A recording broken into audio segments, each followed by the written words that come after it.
교수님 혹시 알리 테무 사용해 보신 적 있으십니까? 저는 뭐 알리 테무 주로 많이 쓰진 않고 있습니다. 네, 예. 그런데 주변에는 많이들 사용한다고 하거든요. 우리 국민의 1,000만 명 정도가 이용할 정도라고 하는데 보니까 말도 안 되는 약관들이 지금 공정거래위원회에 적발이 됐다고요.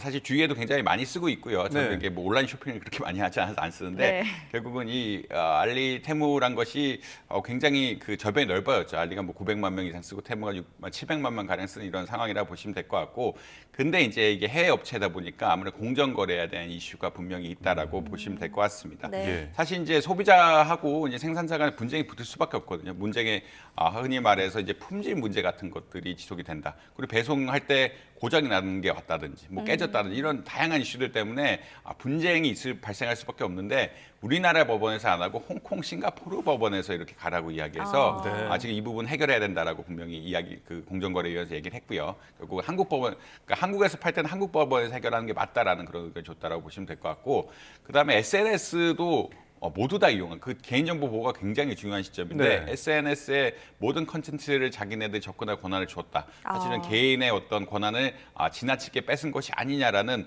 그런 이야기, 그러니까 침해했다라고 보실 수 있을 것 같습니다. 예. 그다음에 연락처 공유 이런 것들, 다른 사람 연락처를 가져가는 것 자체 되게 굉장히 특이한 일인데 이것에 네. 접근하는 것 자체가 좀 사실 말이 안 되거든요. 이제 개인과 개인의 관계, 그러니까 법인과 개인의 관계지 개인이 가진 네트워크와 이 법인의 관계는 아니기 때문에 다른 사용자의 연락처 공유하고 뭐 사용하는 것에 대해서 어떻게 보자라면 이걸 가져가는 굉장히 심각한 침해라고 보실 수 있을 것 같고요. 예. 그다음에 책임 역시 자기는 플랫폼이기 때문에 거의 책임이 없다라고, 그러니까 모든 간접적이나 부수적 책임도 하나도 안 지겠다. 그러니까 네. 상품의 책임은 물론 생산자가 져야 되겠지만 이에 관련해서 모든 것들을 책임 안 지겠다라 와서 거의 47개 이상 어떻게 보면 소비자에게 불이익이 되는 조항들이 있기 때문에 이것을 시정하라라는 그런 요청이 나왔다라고 아마 이해하시면 될 것 같습니다. 아무래도 이제 해외 플랫폼이 우리나라에 진출했고 네. 플랫폼을 진출할 때 이런 것들이 검토가 적극적으로 안 이루어졌기 때문에 이런 정부에서 다시 한번 검토를 했다라고 한번 보시면 될 것 같습니다. 예. 네. 뭐 지금 하나하나 뜯어보면은 모든 것을 막 회피하기 위한 간접적, 부수적, 결과적 이런 것들을 책임 안 진다라고 하는데 뭐 약관을 써놓는다고 다 약관이 되는 게 아니잖아요.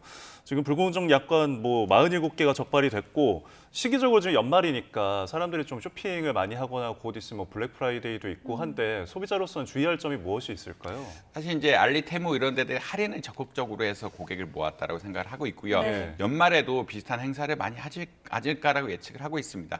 근데 이제 사람들이 보통 살 때 이제 작은 것을 사다 보면은 신뢰감이 생겨서 큰 것도 사게 되는데 아직까지는 약간 이게 이런 조항들을 보면은 좀 조심해야 될 필요가 있지 않느냐. 만약에 좋은 상품을 와서 잘 받았으면은 개인들이 큰 문제가 없는데 혹시나 이게 좀 좋지 않은 상품들, 이거 왔을 때 이것을 해결해 나가기가 굉장히 어렵다라고 하면은, 물론 이제 요새 최근에는 반품 같은 거 제대로 해준다라는 이야기도 있는데 이제 법적으로 네. 봤을 봤을 때 약간 규제 요인 같은 게 있고 품질이 좀 안 좋아졌을 때 이렇게 좀 복잡한 과정을 거쳐야 되는 상황들이 온다라고 하면은 조금 유의할 필요는 있다. 그러니까 이제 사실은 작은 것을 팔면서 신뢰감을 생기면서 그 플랫폼에서 비싼 것도 팔게 하는 이런 게 보통 플랫폼의 큰 전략이라고 할 수가 있는데 네. 아직까지 약간의 이런 조항들을 보면은 뭐 다행히 잘 받으면 다행이지만 그렇지 못한 경우에 좀 해결하기 어려운 것들이 아니냐, 이런 것을 염두에 두고 아무리 할인을 하더라도 이런 걸 염두에 두고 아마 쇼핑을 하실 필요는 있는 것 같다라고 말씀드릴 수 있을 것 같습니다. 예. 네, 뭐 기업의 자정 노력이 우선돼야겠지만 또 소비자들의 현명한 판단도 필요하겠습니다.